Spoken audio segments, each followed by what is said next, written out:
We shall hardly relinquish the shovel, which after all has many very good points. But we are in need of gentler and more objective criteria for its successful use.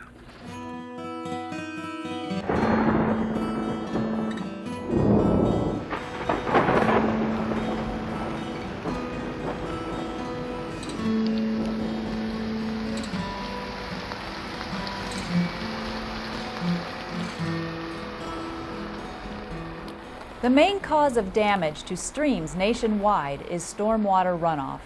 In urban watersheds, when too much rainfall runs off hard surfaces, stream bank erosion and dangerous flash floods are likely to occur. Urban runoff carries along with it a wide variety of pollutants that come from numerous man-made and natural sources. A watershed is made up of the land surrounding and drained by a stream. The health of any stream is directly related to the types of activities taking place in its watershed. If streams and the land area beside them are not disturbed, natural stormwater management functions automatically kick in, like flood protection, erosion control, and pollutant removal. Wildlife habitat and recreational opportunities are additional benefits. In urban areas, however, these benefits are lost because traditional drainage practices, which favor piping runoff quickly away, alter the natural behavior of stream systems.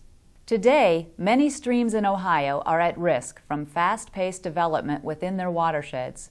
Stormwater management regulations now in effect in parts of the state are intended to guide future growth to minimize damage to important local water resources. Stormwater runoff from land areas modified by human activity damages streams, creating unhealthy conditions. Research shows changing as little as 5% of a watershed's land area to a solid surface, like asphalt, causes negative impacts to streams. Ohio is divided into hundreds of watersheds, which are drained by about 40,000 miles of streams. Some of these watersheds are in areas of significant growth, and the streams which drain them could be damaged or impaired if efforts aren't made to protect them. Ohio EPA designated 12 drainage basins in these growth areas as rapidly developing watersheds. Proactive efforts are being made to protect these critical areas. Ohio EPA picked 3 criteria to select the rapidly developing watersheds. First, high rates of population growth in the community.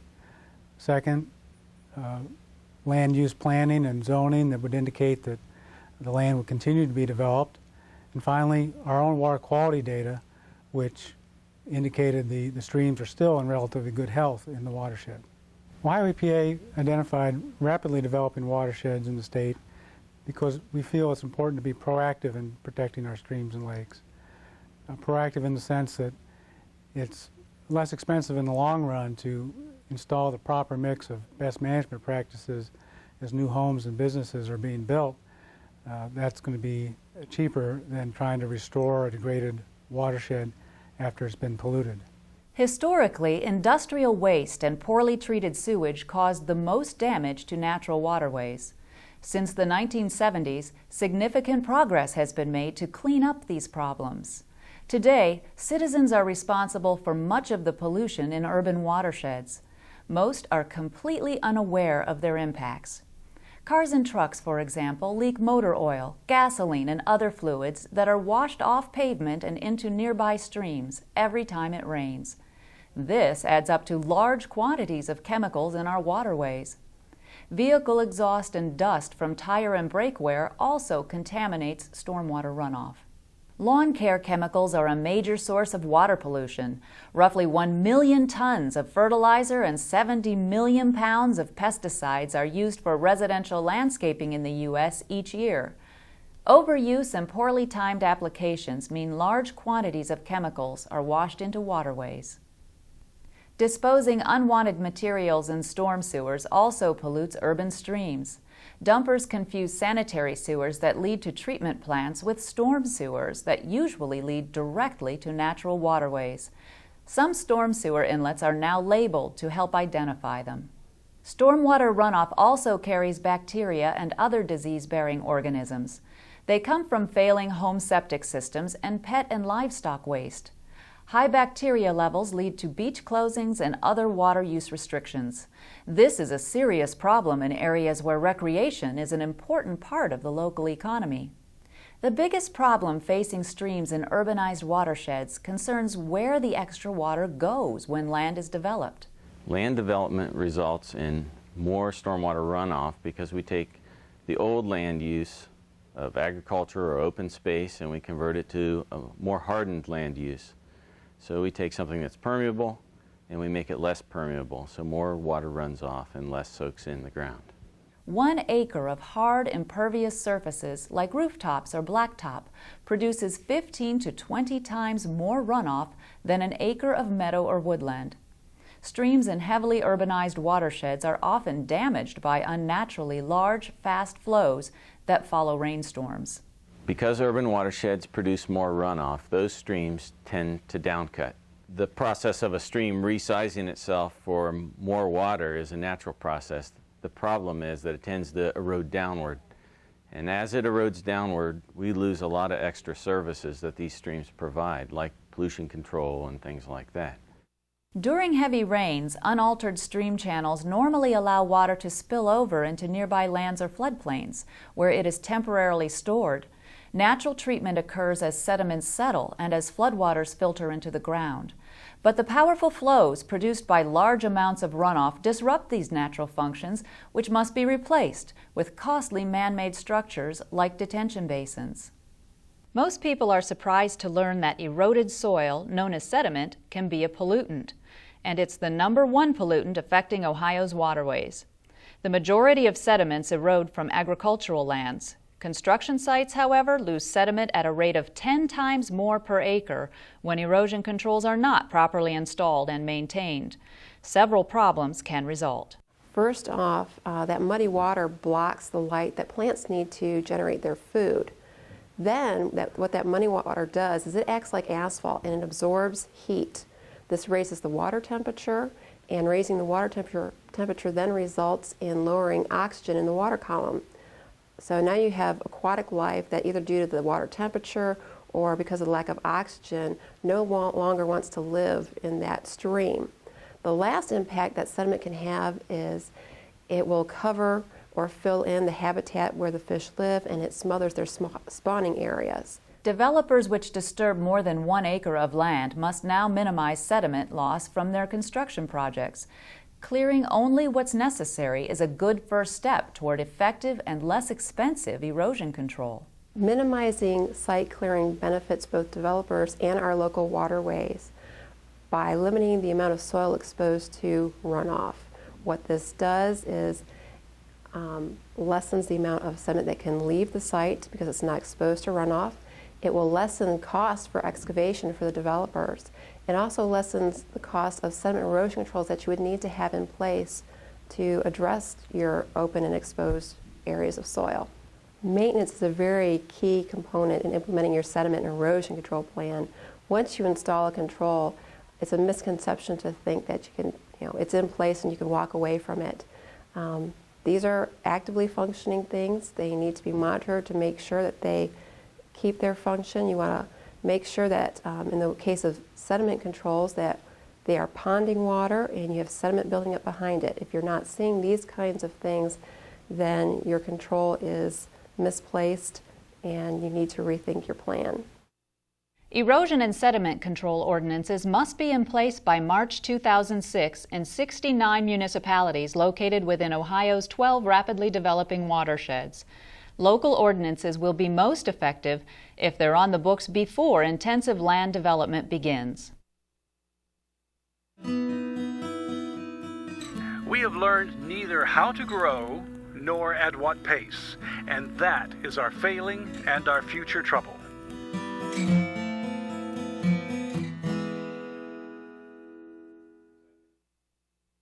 Low-impact development was conceived in the early 1980s to devise economical ways to manage the quantity and quality of stormwater runoff. Often, small, carefully placed landscape features are used that slow runoff and reduce the rate water is added to streams. Site designs that preserve existing streams or wetlands when possible provide effective stormwater management in some situations. So in the first instance, those resources are providing flood control, erosion control, and water quality protection, and those services are essentially free. Communities make a choice when you allow development of those resources to replace that free system with an infrastructure-intensive system. So to the extent that communities can, it's important to maintain those resources because you have less costs going forward. Ohio law requires post-construction stormwater management for new developments in hundreds of communities with separate storm sewer systems. Removing pollutants from runoff is the main goal, but it is equally important to reduce runoff in the first place. Ultimately, runoff rates from new developments should not exceed pre-development rates. Some of the best post-construction stormwater management practices are really design practices. Low-impact development is one method to promote the natural drainage system, which is therefore going to limit the amount of runoff that leaves the property. The best way to slow runoff from impervious surfaces is to, I guess a rule of thumb would be to put green in between. Whatever you do not need to pave, leave that green and open for stormwater to infiltrate through. The next thing you're going to want to do is to break up your impervious surfaces. Your roof runoff should go through a green area, a vegetated area. Use things like vegetated swales and grassy filter strips as opposed to piping your runoff. Reducing and treating runoff also can be done with innovative methods like permeable pavement, constructed wetlands, or biofiltration trenches that use microbes already found in soil to break down pollutants. Low-impact development ideas represent a major shift from traditional stormwater management practices. Specifics vary from site to site. Ongoing maintenance must not be overlooked. In general, site designs mixing low-impact development with traditional drainage practices often result in lower overall costs. We're not talking about watershed protection, we're talking about reducing communities' costs and minimizing taxpayer costs for long-term stormwater management. So I think it's a repositioning that interested citizens have to take and saying we're not an environmental group, we don't want to maintain these wetlands because they're pretty and the birds live here. We want to maintain these because we don't want to have to foot the bill for long-term stormwater problems. And once you switch the dialogue from environment to economics, it makes much more sense and it's much less easy for local officials to dismiss that particular argument. Most change is met with resistance, but developers and land use planners working in rapidly developing areas have financial incentives to learn new methods and think differently about stormwater management.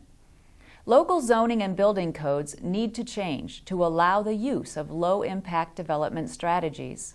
So there's a burden on developers to sort of step up and realize that there's opportunities for them in terms of creating a new design product and then also lowering their infrastructure costs. Communities, elected officials are going to have to step up in terms of realizing that if they want to maintain their naturally functioning stormwater infrastructure, they're going to have to adopt the necessary codes and be permissive enough to give developers the flexibility to come up with interesting site design. Protecting streams in urban areas poses challenges to developers, site designers, and local officials who are responsible for regulating construction projects. Traditional drainage practices will need to be reconsidered to reduce damage to local water resources. Cooperation between municipalities that share developing watersheds will be the key to successful low-impact growth.